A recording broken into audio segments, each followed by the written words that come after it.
The Accidental Melody. An Anime Love Story. Chapter 1. The Soundless World of Kaito. In the sprawling, neon-lit metropolis of Neo-Kyoto lived Kaito, a third-year university student who saw the world in shades of practical efficiency. He was a prodigious, though reclusive, computer science major, perpetually hunched over a laptop that was more companion than machine. Kaito believed in logic, algorithms, and the elegant certainty of code. Romance? That was a highly inefficient variable, an illogical equation he had no intention of solving. His apartment was minimalist. His diet consisted primarily of instant ramen and caffeine, and his social life was an empty string.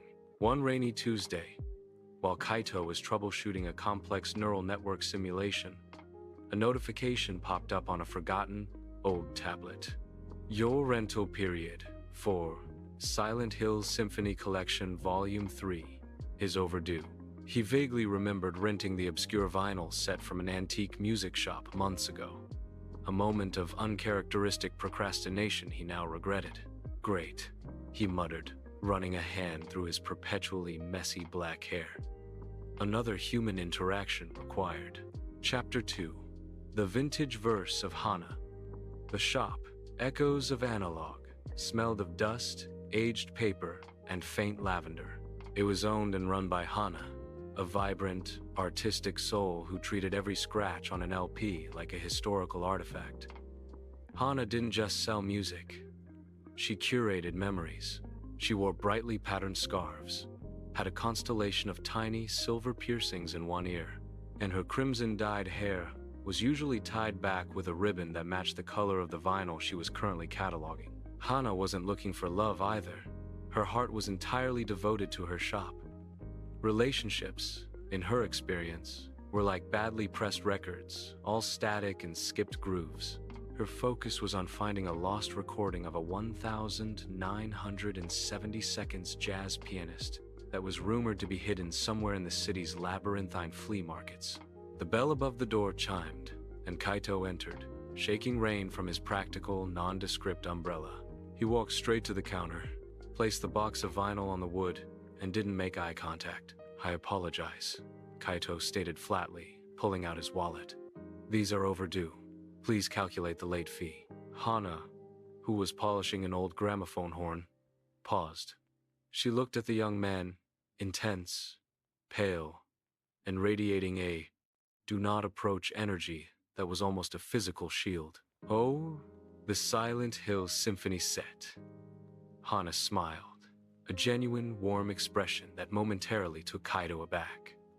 "Don't worry about the fee, sir. You're the first person in years to rent those, and you brought them back in pristine condition. Call it a thank you from a fellow audiophile." Kaito blinked. "I'm not an audiophile. I needed background noise for a project." Hana chuckled, a light, melodic sound. "I see. Well, in that case, perhaps your project needs better background noise."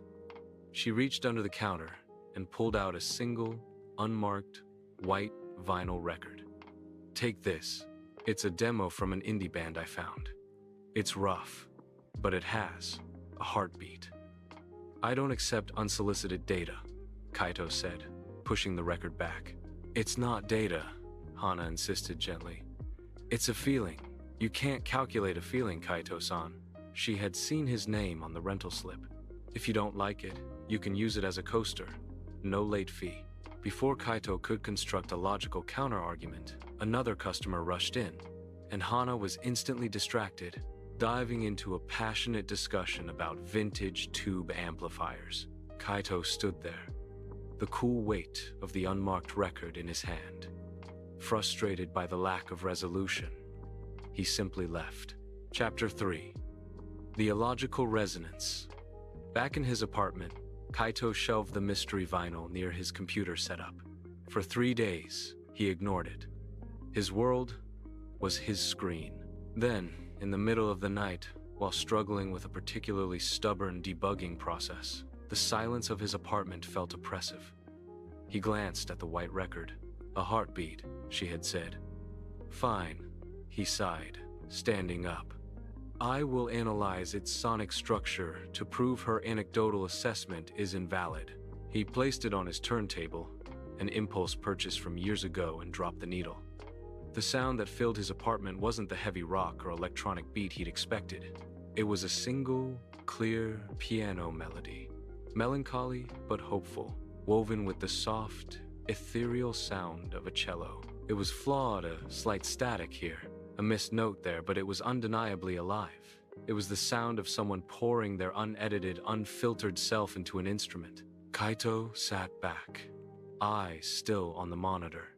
But for the first time in months, he wasn't reading the code. He was listening. The melody bypassed his logical filters and resonated somewhere deeper, somewhere he kept locked away.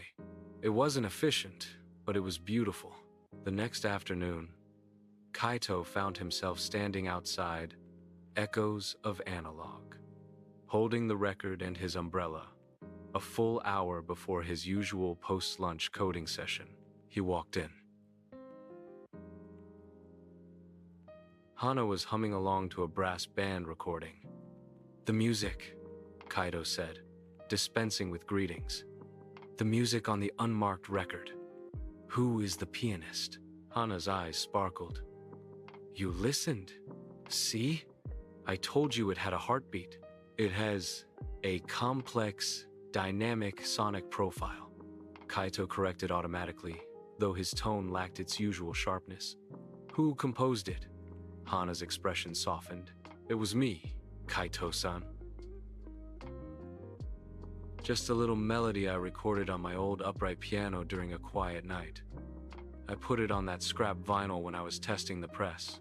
Kaito stared at her, the reality of it hitting him with the force of an unexpected power surge. The vibrant, chaotic woman who sold old memories and the person who composed that perfectly fragile, intimate melody were the same. The logic gates in his mind short-circuited. It has a certain emotional fidelity," he finally managed, his cheeks flushing faintly. Hana leaned against the counter, suddenly serious. "You try to keep the world out, Kaito-san. But you can't filter out every frequency. Sometimes, the most beautiful things are the ones you didn't look for." Chapter 4. The Shared Frequency. Kaito didn't leave that day. He stayed, not to code, but to talk.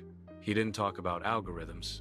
He talked about the feel of the piano piece, the structure of the cello line, applying his analytical mind to a world he had previously dismissed. Hana, in turn, told him about the thrill of finding a rare album and the comfort of silence in a loud city. Over the next few weeks, Kaito's routine evolved. Tuesdays and Fridays became Echoes of Analog days. He didn't always buy anything, but he always listened to Hana's recommendations and, slowly, began to share his own thoughts. He started bringing her complicated, abstract code designs, and she'd draw colorful, sprawling conceptual art on the margins. They were two completely different worlds that, against all logic, found a perfect, resonant frequency. One Friday, as the sun set, casting long shadows across the dusty LPs, Kaito reached out and gently moved a stray lock of crimson hair from Hana's face. He hadn't planned it. It was an impulse, an illogical act of pure, uncalculated feeling. Hana looked up, her smile fading into a soft, vulnerable expression. "Kaito-san?" "Hana," he said, his voice quiet but steady. "I've been trying to find the flaw in the logic of this situation. I can't. You are the variable I never intended to add to my system, and yet the output is optimal." He looked into her eyes, no longer seeing a shop owner, but the composer of the accidental melody. "I wasn't looking for love. I was looking for a way to prove it was illogical. But I think I've found it anyway. It's you." Hana reached up, covering his hand with hers. "I wasn't looking either, Kaito. I was just listening to the echoes. And then you walked in with a broken rhythm, and suddenly, my whole song changed key." The bell above the door chimed, but neither of them noticed. They had found their quiet harmony in the chaotic noise of the city. A perfect, unexpected duet, composed not by intention, but by chance. Kaito still loved his algorithms, but now he understood that the most beautiful equations were sometimes the ones you never set out to solve.